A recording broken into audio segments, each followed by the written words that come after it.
¿Cómo están mis queridos hermanos?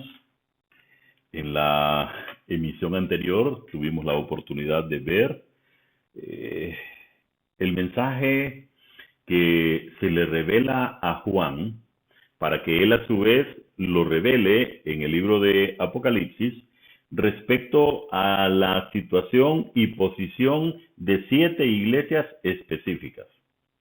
Estas iglesias lo que representan es el estado de la iglesia en el momento en el cual nace esta enseñanza, o sea, en el tiempo de Juan, pero también muestra la condición de la iglesia para el futuro. Vamos a tener el mismo versículo lema, el mismo versículo base, y está en Apocalipsis 1:19 que dice: escribe las cosas que has visto, y las que son, y las que han de ser después de estas. Vamos a orar.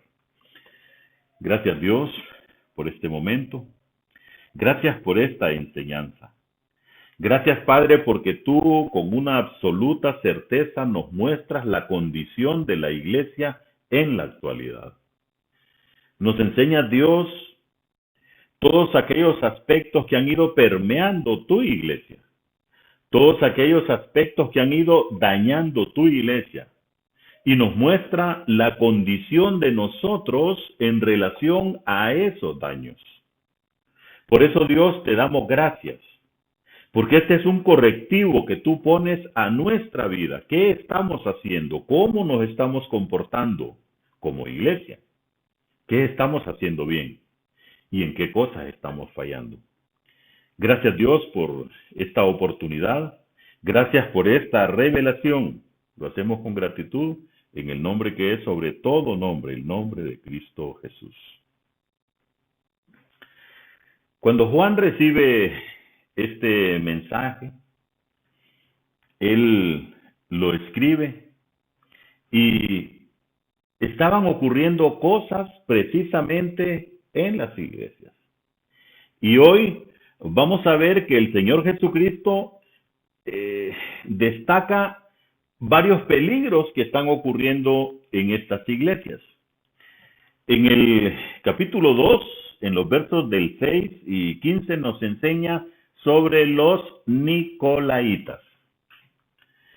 Estos nicolaitas, si le buscamos su nombre literal, significa conquistar al pueblo. Y lo que sugiere entonces es una separación entre el clero y los laicos de las iglesias. Observe usted cómo el enemigo ha trabajado todo el tiempo queriendo hacer una separación. Y desde mi criterio muy personal, ha ido ganando la batalla. Porque ahora hablamos de actividades laicas y actividades clericales, aún en la iglesia evangélica. Y si usted ve, no existe tal división. Porque aún el artesano que trabaja en la zapatería, lo que hace con sus manos, si es un creyente y servidor de Dios, ¿sabe qué hace? Adora al Señor con esa ocupación. Entonces, no hay tal laicismo ni actividades más espirituales que las otras. Entonces, este pecado de la introducción de los nicolaitas empezó como obras en Éfeso, pero ¿sabe? Se convirtió en doctrina en Pérgamo. Mire qué interesante, que empezó como actividades que se hacían en la iglesia en Éfeso, pero se convierten en doctrina en Pérgamo, de modo que ocurre así. Los engañadores introducen falsas actividades en la iglesia y antes de que pase mucho tiempo, estas se aceptan y se estimulan. Por eso tenemos tanto cuidado. Cuando algunas cosas, sin estar en la Biblia, se van tomando como leyes dentro de la iglesia. En el otro peligro que el Señor Jesucristo resalta en estas iglesias Recuerde usted en el capítulo 2, en el verso 9 y en el capítulo 3, también verso 9, que le llama sinagoga de Satanás. Quizá esto se refiere a las iglesias con personas que decían ser creyentes, pero que en realidad eran hijos del enemigo. Juan 8:44 lo señala. La palabra sinagoga simplemente significa reunir o juntar. O sea, es una asamblea de gente religiosa. Entonces Satanás tiene un grupo de gente reunidos en su nombre. Sinagoga de Satanás. Los nicolaitas. Y en el tercer lugar, la doctrina de Balaam. Capítulo 2, verso 14. También usted puede ver en el libro de Números, en el 22-25, que Balaam guió a Israel al pecado al decirle que debido a que era el pueblo del pacto de Dios, se podía mezclar con paganos sin ser juzgado. Balaam no podía maldecirlo, pero podía tentarlo con pecados de la carne. Esta doctrina entonces es la idea de que la iglesia puede casarse con el mundo y todavía servir a Dios. ¿Por qué es peligroso esto? Porque pareciera entonces que estar involucrado en todas las situaciones del mundo es agradable a Dios y resulta que no. ¿Por qué? Porque debemos de estar aquí en este mundo, actuar entre los de este mundo, pero no hacer lo que este mundo hace. Y finalmente, Jezabel. En el capítulo 2, en el verso 20, vemos el mensaje sobre Jezabel. Pero tengo unas pocas cosas contra ti. ¿A quién le escribe? A la iglesia en Tiatira, que toleras que esa mujer Jezabel, que se dice profetiza, enseñe y seduzca a mis siervos a fornicar y a comer cosas sacrificadas a los ídolos. Jezabel fue la esposa pagana del rey de Acab. Fue una mujer que llevó a Israel a la adoración de Baal y sedujo a Israel con su falsa enseñanza. 4 señalamientos que el Señor Jesucristo hace. Ahora vamos a ver los problemas espirituales en estas iglesias y lo que Jesús les instruyó que hicieran para poder tener su bendición. A la iglesia en Éfeso.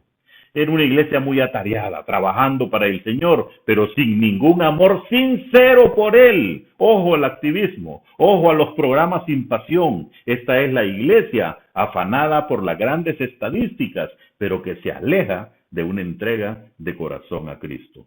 La iglesia en Esmirna. El Señor no critica a esta iglesia, pero sin embargo hay un peligro presente. Esta era una iglesia pobre y que por consecuencia sufría. Qué fácil hubiera sido hacer compromisos, enriquecerse y escapar de la persecución. Cuán desalentados deben haber estado debido a que no eran ricos como la iglesia de la Odisea. Pérgamo. Esta iglesia tenía miembros que sostenían la falsa doctrina de que era fácil confesar a Cristo, mientras que al mismo tiempo se vivía en pecado. También la gente estaba bajo la pesada mano de dictadores espirituales que se autoexaltaban, no al Señor. La iglesia en Tiatira. Esta mujer estaba fuera de lugar al enseñar la doctrina. ¿De quién estamos hablando? De Jezabel. Su doctrina llevó a la gente al pecado.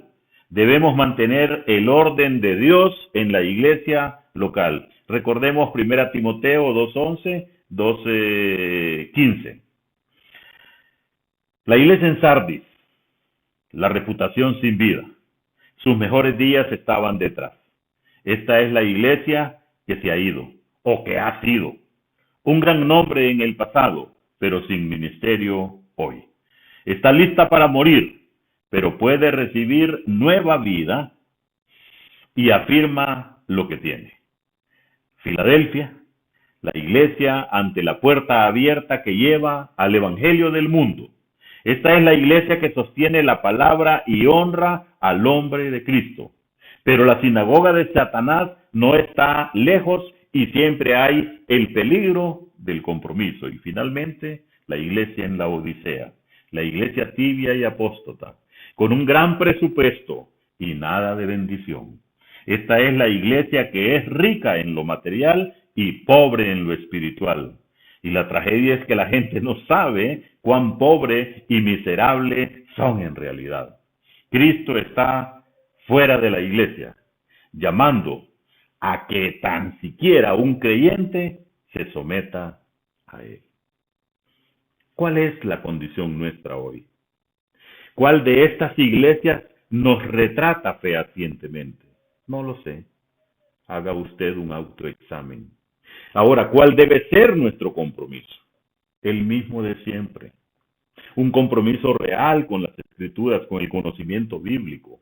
Un compromiso verdadero a hacer todo lo que el Señor nos indica que hagamos, no en un activismo frenético, pero sin sentido. Ánimo, hermanos, ánimo. Muchas cosas se han hecho mal, pero estamos precisamente siendo guiados por la palabra para enderezar todas aquellas que aún pueden ser enderezadas. Vamos a orar. Gracias Dios por este momento. Gracias por esta enseñanza. Bendice por favor a mis hermanos. Lo hago con gratitud en el nombre que es sobre todo nombre, el nombre de Cristo Jesús. Dios les bendiga, mis muy, pero muy queridos hermanos.